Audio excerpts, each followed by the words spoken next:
year. So ito po mga calibration po nito, nagawa po natin ito, yung ginagawa po natin na nag-house to house vaccination, ginawa na rin po natin yung protecting yung vaccinated, yung opening of the schools, at saka yung protecting our economy, yung tatawag na ito, focus and expand, and then also yung achieve safe Christmas and national election. Lahat po nito ng mga tasking na ito, nagawa na po natin ito. At next slide please, ito po yung mga talagang focus po natin, strategy for 2020 vaccination program. Number one is to achieve the remaining milestone of 77 million, 90 million, and their total population by next year. And then we will vaccinate the vaccinated by having yung tinatawag natin barangay to barangay at saka yung house to house. Kanina po, nakita po namin doon sa very effective talaga po yung barangay to barangay. Ang ginawa po ng sa 26 barangay, 26 rin ang vaccination site nila at meron pa po sila ng mga mobile vaccination site at meron din po silang 3 vaccination site.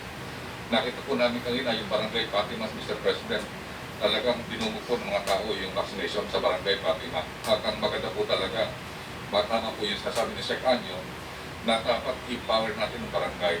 So ginawa po ng barangay, kinutahan niya yung SK chairman, kinutahan niya yung mga group leaders niya, kinutahan niya po yung kinutahan niya po na for example, 50 person a day. So kung pupatahan po niya lahat doon, 2,000 lahat po every day ang pumupunta po doon. At nakita po namin ni Sec. Anyo, nakita ni Sec. Duque, ang daming tao po doon sa barangay, barangay sports center. At yun po ang nakita namin na baka gawin po ni Sec. Anyo, gagawa po siya ng memorandum na magkakaroon na po ng barangay to barangay at saka yung house to house vaccination site. Kasi kung gagawin po natin dato sa malls na po ang vaccination site, minsan po hindi po makapunta yung mga tao doon sa malls. So kailangan talaga ibaba po sa barangay ang ating mga vaccination site. And then also, ang gagawin po natin is we will further protect the vaccinated by providing boosters, yung tinatawag natin 3-month spacing. Ito na-aproban na po na ito ng DOH at ng FDA, and we will execute it immediately. And then po, we will also protect our children to face-to-face classes by also vaccinating those below 5 to 11. Nag-apply na po ang Pfizer ng EUA para sa 5 to 11. At nag-usap na po kami ni Sec. Duque at saka po ng ating finance department na yung 20 million na bibili natin sa Pfizer, i-reposition po natin na yung 15 million, yun ang gagamitin natin sa 5 to 11. Para po Mr. President, pagka nagsimula na po tayo ng face-to-face, papoprotektahan na po natin lalo na po yung mga elementary at mga secondary po. And then also to protect our frontliners, ito po ginagawa natin, binubooster na po natin healthcare workers, pati yung natin frontliners at saka government employees, nagsimula na po tayo ng boostering. Particularly, na natin dinilimit na natin na 3 months ang spacing. So, ang mangyayari po nito, in preparation to Omicron, kailangan po natin talaga yung healthcare workers at saka frontliners at saka government employees should be protected. Next slide please. So ito po yung marami pong nangyayari ngayon sa New York. Mukhang dapat po hindi po tayo kumpiyansa po sa Omicron. Kasi nagdodobling po sila. Meron pong isa kaming nahandyan po ngayon sa hotel, nagsabi siya, nanggaling siya sa New York, nagulat po siya talagang ang doubling time nakakabilis. Meaning, nung isang araw, ni-report 10,000, ngayon 25,000 na po. So, nakikita po natin, kailangan po natin talaga, ang ating key messages is do not underestimate Omicron. So, ang po natin na, one message is preparation is very key. So, we have to revisit yung national government and LGU playbook. Nakita natin, nadikit po natin ang Delta. Kailangan tingnan natin kung ano yung nagawa natin na maganda para at least mapaganda po natin ang Omicron.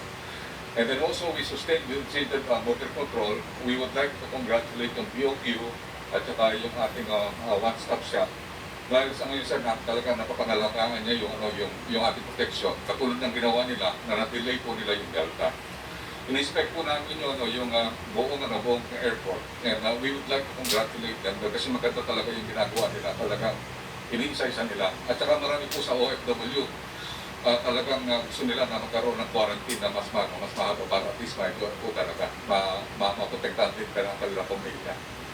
And then we will re-evaluate our current capacity and also we will mobilize again and reconstitute our healthcare workers, frontliners, and support system are also, maybe we will reconstitute research kasi napakabilis po talaga ng Omicron in terms of transmission. And then yung pandemic response scale, ito nga ang inano ko na isa, yung masking, and then we will increase testing, and then tracing, isolate and threat, and then also we will massively vaccinate. And then in mitigate and manage risks, we will still use yung manage, yung hammer and dance strategy. Pero gagawin natin po ngayon sa hammer, more on granular crackdown. Ito po, maganda po yung nagawa po ng DILG at saka ng LCR, na granular lockdown by house to house, at saka po by block to block, at saka po by streets, at barangay lang po ang nilalockdown. And then we need to have the striking balance between health, economy, and social well-being of people, and we will enforce yung minimum health standard. And then we can sustain the recovery by having discipline in the workplace, self-regulation sa mga tinatawag natin 3Cs, yung confined space, close contact, at saka po yung crowding. And then we will improve on ventilation and the effective control and regulation of the ILTF resolutions. And then we will protect the economy frontliners and clients. So Mr. President, ito lang po ang po namin na talagang pagdandaan po natin ng Omicron. It is a matter of time na talagang darating po yan, Omicron sa atin po. Ito bang Omicron is, sabi nila, faster in transmission sa ibang, sa COVID-19 or the Delta variant? Yes, sir. It looks like the transmissibility is greater for the Omicron variant of COVID-19. It's more transmissible than the Delta variant. They say that it's 4 times more transmissible than the Alpha variant or the UK variant, which we had a surge of early this year. So, yun po, ang transmissibility mas mabilis po ito. But no established reproduction number has been assigned to it. So, they're still awaiting for more data. And then in terms of virulence, hindi pa rin po conclusive ang data, Mr. President. Sinasabi nila, hindi naman daw ito asing bagis. It's not as virulent, not as serious as Delta. But there are also some reports that are saying it might be just as virulent as Delta. So we still need more time to gather more data and evidence. And so the third consideration vis-a-vis this Omicron variant is what they call an immune escape, para po mas madali siyang makalusot doon sa protection that the vaccines provide. But then again, Mr. President, the data is not conclusive. So they're still awaiting reports from the ground, reports from the studies that are currently being undertaken. So we'll need a little more time, Mr. President. Yes, but the vaccination that we got, including the booster, which was the last, this vaccination is also good against Omicron? Yes, Mr. President. I think there are studies to show that the effectiveness of the vaccines and those who have received booster doses looks like 50 to 80% pa rin ang kanyang effectiveness, especially against severe and critical COVID infection. And so we cross our fingers that more studies will support this. Now, it would be natural for the countries already hit, such as the United Kingdom and the peripheral countries around that area. Napag-aralan na, have you reach out to them to furnish us also what's their findings about Omicron?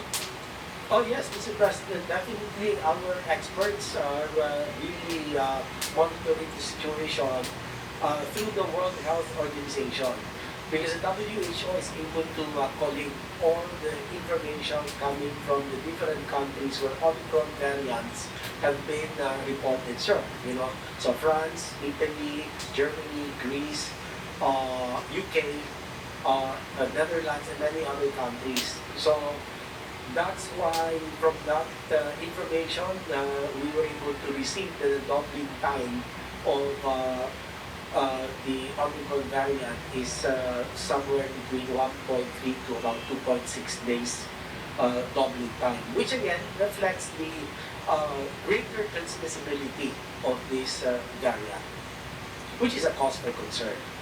But I think, Mr. President, the compliance to minimum public health standards, ito pong masking, hugas, iwas, ay, as we have proven them, very effective against alpha, against beta, against gamma, against delta. And so I think we have strong reason to believe that our compliance, and thanks to our people, because they a great majority of them follow the minimum public health standards, and this should still prove effective against transmission of variants like Omicron. Well, as everybody is saying, Omicron will arrive the Philippines sooner or later. That we cannot really prevent it totally, because we have to move. We have to move, and people come in and out in our country for the tourists and for the non-residents, but also our returning OFWs. That is why, Mr. President, our border controls have been heightened, and that is why we were able to catch 3. We already have imported Omicron cases in the country. But the strict adherence or compliance to our quarantine and testing protocols have so far prevented the entry of the Omicron variant into the communities, Mr. President. But we already have, as of today, 3 imported cases of Omicron variants.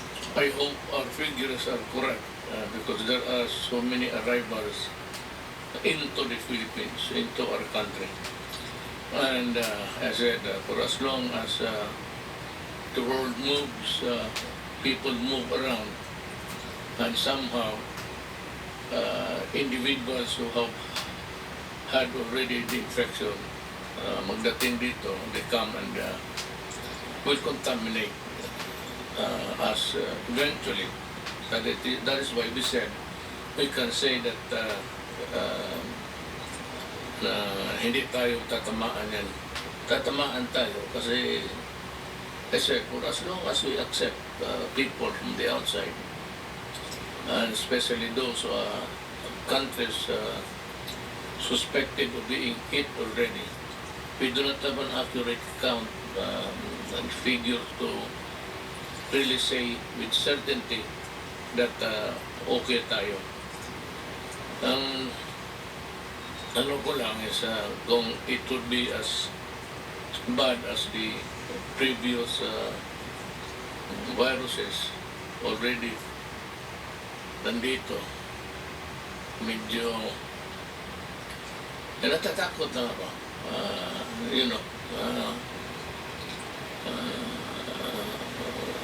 Somehow kinakabahan ako kasi let me be frank to the public, depleted na yung pera talaga ng Pilipinas. Even coping up with the growing expenses for the typhoon victims. Namin, iniwalis nga kung ano pang matira. Ubusin na lang. And we might get more funds. Pagpatong ng, sabi ni Bingo, pagpatong ng 2022, may alivio na tayo. We operate on the new budget.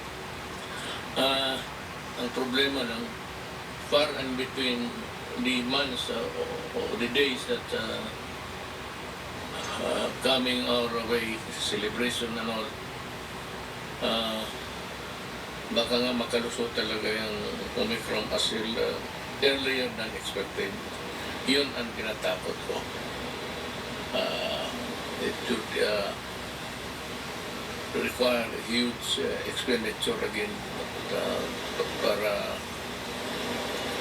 to meet the challenges of the new variant. If there is another or several variants that would just unfold in the coming months, do you think we will survive?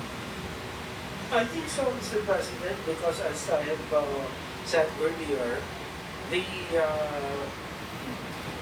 very good compliance, I would say, of our people to the minimum public health standards, yung public health and social measures, we should be able to contain this, Mr. President. Unlike countries of Western Europe, where they, number one, declared a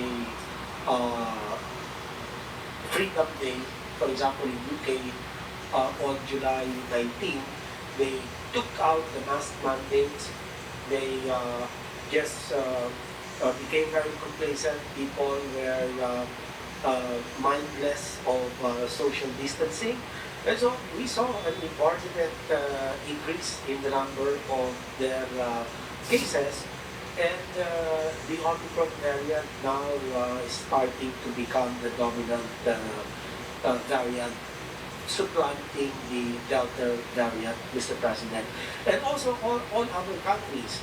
But I think the Philippines is unique, I would say, because we have kept our consistency in terms of your constant reminder to our people, Mr. President, really serves us all very well. And this is why we've not reached very high or extremely high number of cases. Unlike other countries, 40, 50,000 a day. Tayo, pinakamataas na natin was that time in September, mga 26,000. Isang day lang yun. Yung 7-day moving average natin was only about 21,000. 22,000. And for such a large country such as ours, we are 110 million Filipinos. But because, again, of our compliance with minimum public health standards, our vaccine trajectory continues to improve. And of course, our past infections also contributed to bigger percentage of the population that might have developed a natural immunity. So vaccination, natural immunity, and minimum public health standards are a key to our pandemic response. You know what's really not funny, but more of a reaction of the human behavior. Some countries even criticize us for requiring the face shield. Alam mo, sa totoo lang,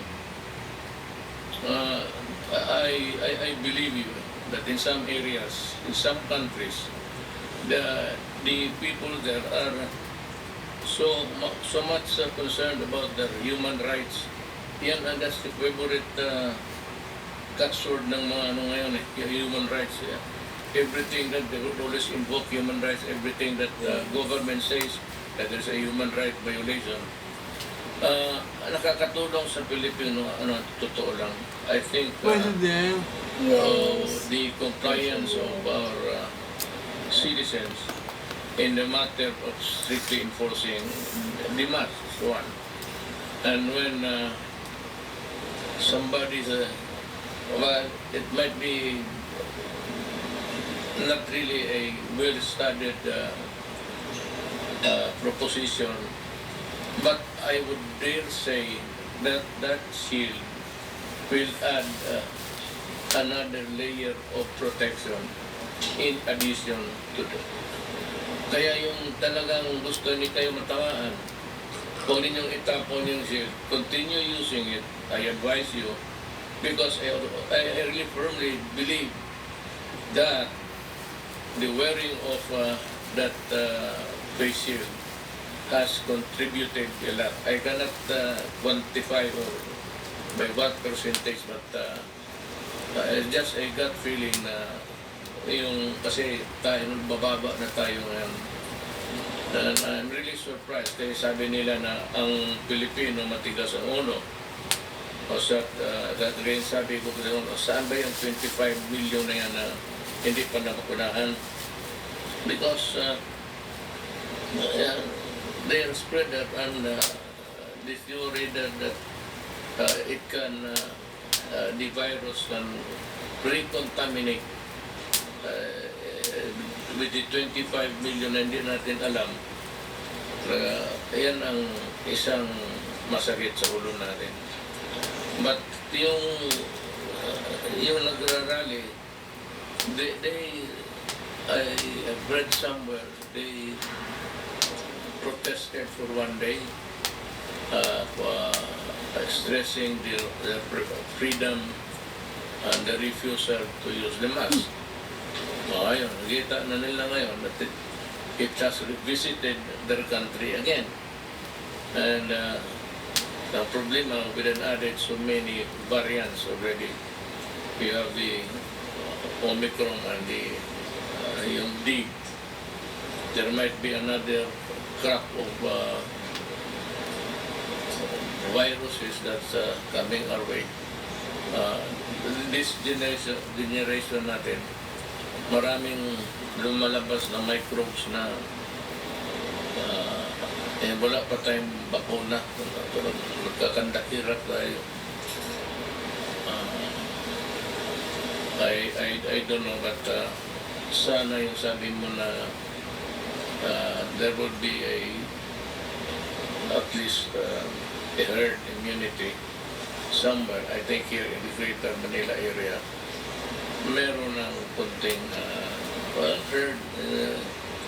herd of animals, people na hindi na masyado tatamaan kasi mukhang lahat na yung vaccination. But it took us a long time asking the people to get the vaccine jab. We had to threaten, we had to cajole, kung ano-ano lang makakaawa. It was not until yung kasadsalan ng plague na ito na natakot na ang Pilipino. Pero yung